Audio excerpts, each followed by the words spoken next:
to the Courageous Self-Care Podcast. I'm your host, Christina Marlette. On this show, I love to talk about self-care that goes beyond bubble baths, chocolate, and wine.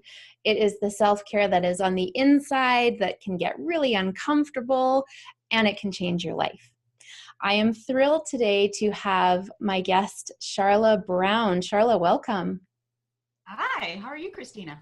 I am fantastic. How are you doing today? I'm good. Thanks for having me on your show. You're welcome. So, Sharla, why don't you tell us a little bit about what you do and what you're up to these days?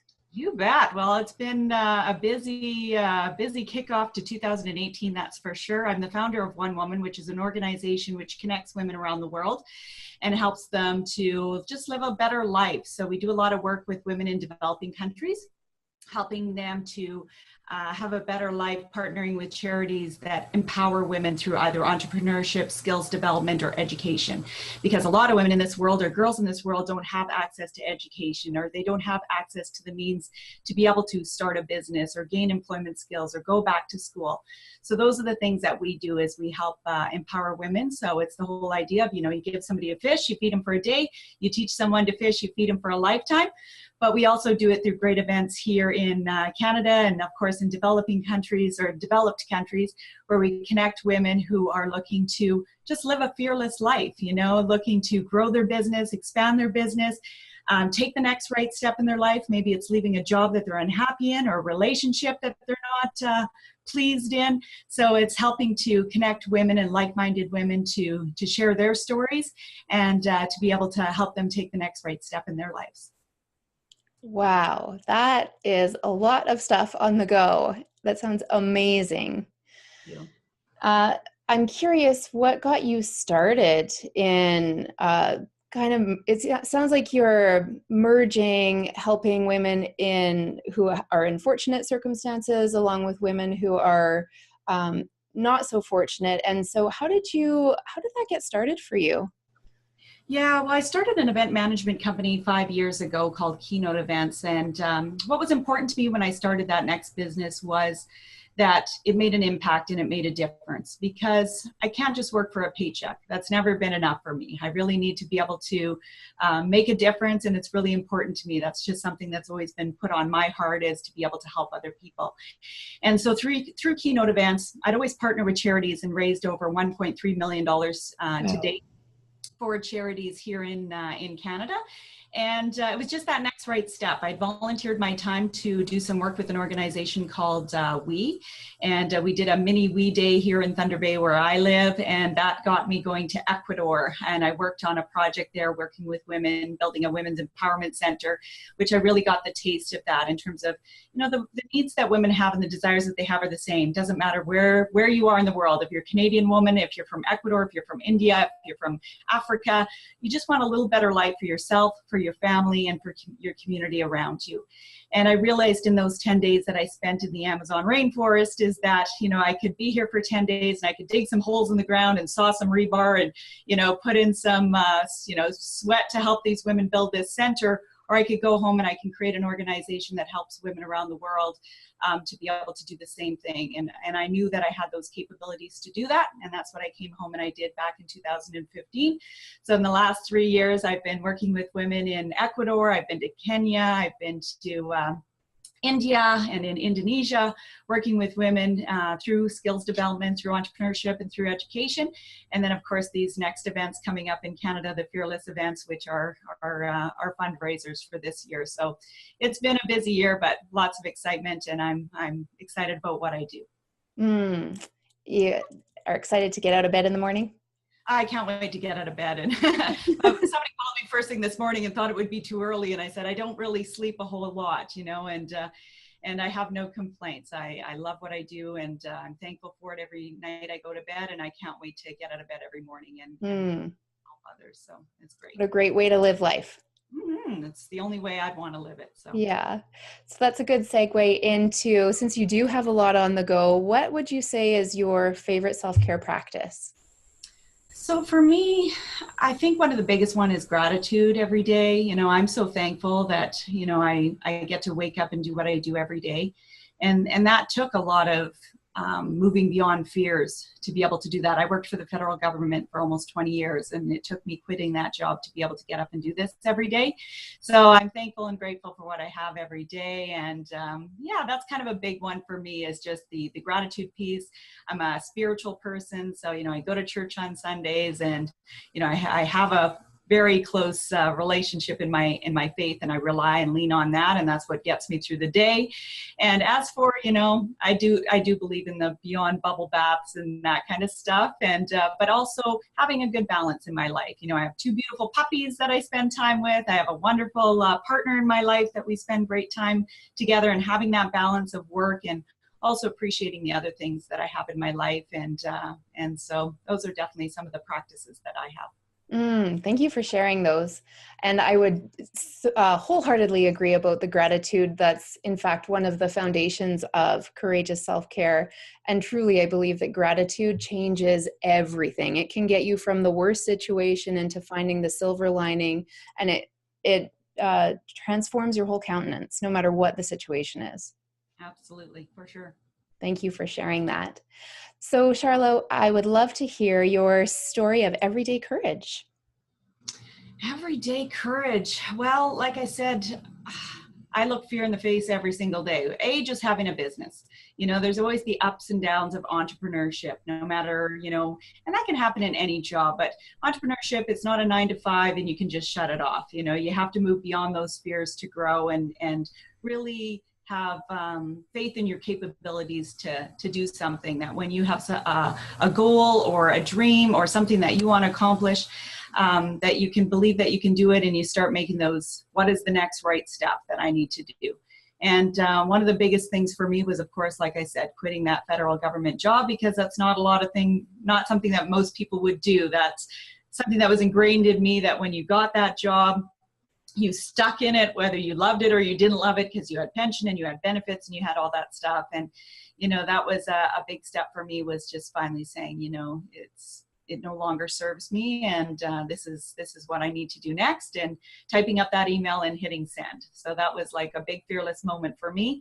But everyday courage really comes to me through the women that I serve every day, and hearing their stories, because that's what truly motivates me. I've went on water walks with women in Africa where you're walking miles to fetch water, and knowing that that's what a woman or a young girl's life is. She can't go to school because she needs to fetch that water for her family every day. And so it's through those stories and things that I'm able to do, and in some small way be able to help her to be able to then go to school or do those things. And so, I get a lot of my strength through the courage of other women who are around me, for sure. I love that idea of collective courage. If we don't necessarily have it ourselves, we can borrow it from someone whose situation is significantly different from ours, and learn from them and bring that into ourselves to have that purpose to move through that fear. Yeah, absolutely. And those, I have 100 stories or hundreds of stories I could share on that. And so, yeah, I'm grateful and thankful every day that I get to learn about women and their stories, and yeah, and it inspires me every day. I love your answer. I was covered in goosebumps the whole time you were talking, and I call those truth bumps. So I'm really resonating with what you're saying. Now, I'm curious to know, how did it come about that you weren't satisfied in your job anymore? Because I'm sure there's a lot of people out there who are doing the 9 to 5, going through the daily grind, and there might be something percolating. So how did you first notice that? Well, I think it's always been. I started really early with the federal government. I was only 18 years old. I was still going to college, and I started working as a customs officer and got transferred over to the tax department. When I graduated, I got full-time employment. And that was just something that, in terms of the values of my family, in terms of you get a good job and, you're thankful for it and all that stuff. But around 21 years old, I realized that something was missing. And I started my first business when I was 21 that really help nurture those other sides. I'm a very social person. I, love being creative, and I didn't have that kind of flexibility in a government job, but through entrepreneurship and having my own business, I did.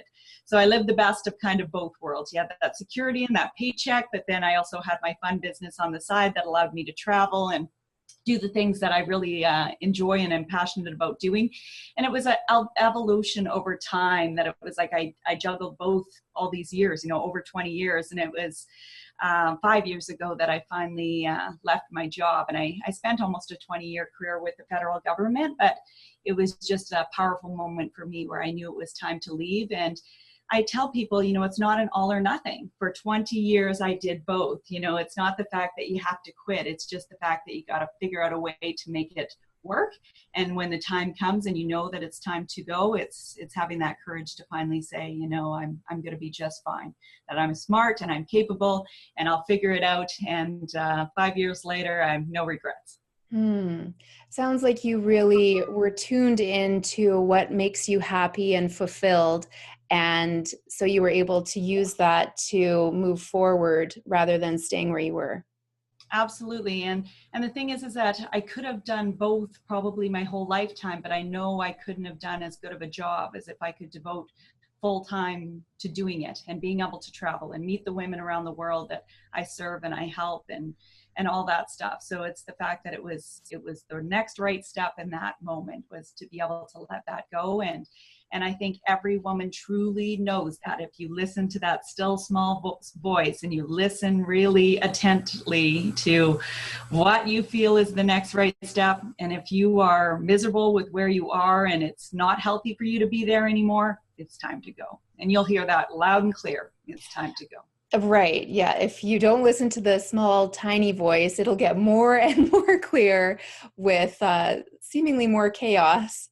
That's until right. You finally do make that step. Absolutely. Yes.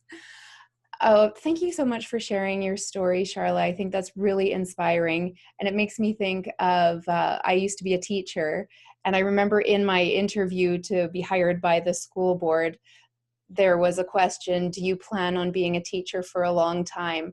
And I thought, how can I answer this truthfully? And also what they want to hear. So I said, I know I'm going to be a teacher forever, but I didn't let on.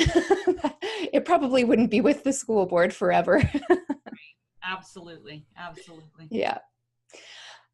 You have some amazing events coming up across Canada. Would you share a little bit about those? Yeah, so the One Woman Fearless events kick off this weekend in Calgary. So that's our first one. Each event has 9 dynamic speakers sharing their fearless stories and then the gifts that they've been given to help others, just very much like my own story. It's true for a lot of women. And I love giving the opportunity for women to have a platform to be able to share their story, because I find there's so much power and strength in our own stories that then give the audience the courage to be able to live their truth and live their passion and live their purpose. So that's what the whole goal is to be able to share these stories and then also connect women. You could meet one person in that day that totally changes your life. And so there's lots of opportunities to network and connect with other women who attend the event, and to be able to build those relationships, whether they're business relationships or friendships, or who knows where it develops. So yeah, we're excited about those. There's 12 events from Calgary through till Saskatoon in May, but literally we go from coast to coast, from Victoria and Vancouver all the way to Halifax. So lots of major cities. All the details are on the website, onewoman.ca. And there's still some opportunities to speak at a few of the cities. And if not, there's still room to attend all the events. Wow, that is a huge undertaking. You must be filled with all sorts of incredible courage. Yeah, I think when it's like 12, I was really ambitious last year when I planned 12 in such a short amount of time. I plan a lot of events in a year, but more so here in Thunder Bay where I live. So, it's a different dynamic when you take it on the road and you have a video camera crew, and you have, we also have One Girl events on the Sunday, which are for girls ages 8 through to 17, which are meant to inspire girls to live their passion and purpose, self-confidence, self-esteem, build our next generation of really powerful, influential women and leaders in this world. So it's a lot of events for 12 cities, but I'm excited about every single one of them. Do you ever have, what was I thinking moments? Oh yeah, I have every day as the emails come in and more emails come in and try to catch up. But, I've done some good things for myself. When you talk about self-care and beyond, like sometimes it's getting the help that you need. So I've hired an assistant and I have a really great team and crew that really helps me make sure that these events are a success, not just for myself and for the organization, but for every single person who's involved, for the speakers who come, for the attendees who attend. I just want to make sure that's a life-changing experience for everyone who's there. Oh, yes. Asking for help is a very significant form of self-care that a lot of women struggle with. Absolutely. Yeah. I've learned that one the hard way, but yeah. I've got a good people in place, and I don't have any problems asking for help anymore. Wonderful. That's a great skill to have. Would you mind repeating your website again so people know where to find you? Absolutely. So everything's on onewoman.ca and all the details are there. These events are fundraisers. So we're actually sponsoring a girl through WE to attend the Kisaruni Girls School in Kenya. We actually have an empowerment trip to Kenya this summer. So girls can come to it, ages 11 and up. Great mother-daughter trip. We have all of our trips on there, all the projects that we support around the world, all the events are on there. So you'll find lots of great value information on there, and it also has my contact information that if anybody has any questions, they can reach out. Thank you so much, Sharla. This has been an absolute pleasure to find out what you're up to and to learn about how you move through that fear onto the other side. Well, thank you, Christina, for the opportunity to be able to share with you today. We're going to wrap things up here. I would love to invite you, if you have a story of courage, to go to ChristinaMarlette.com and apply to be a guest. I love getting to connect with guests and helping you spread whatever it is you're up to or your message or story out into the world. So you can go to Sharla's website to find out more, onewoman.ca, ChristinaMarlette.com to apply to be a guest. And remember, with these closing words, self-care is not selfish. It's the exact opposite. When you prioritize your own well-being on purpose, you are not only helping yourself, it is echoing out into the world. I am here Monday through Friday with the Courageous Self-Care podcast. Be sure to come back and listen again for more great information. I look forward to connecting with you again soon. Thank you so much, Sharla, and I'll talk to you soon. Bye-bye for now.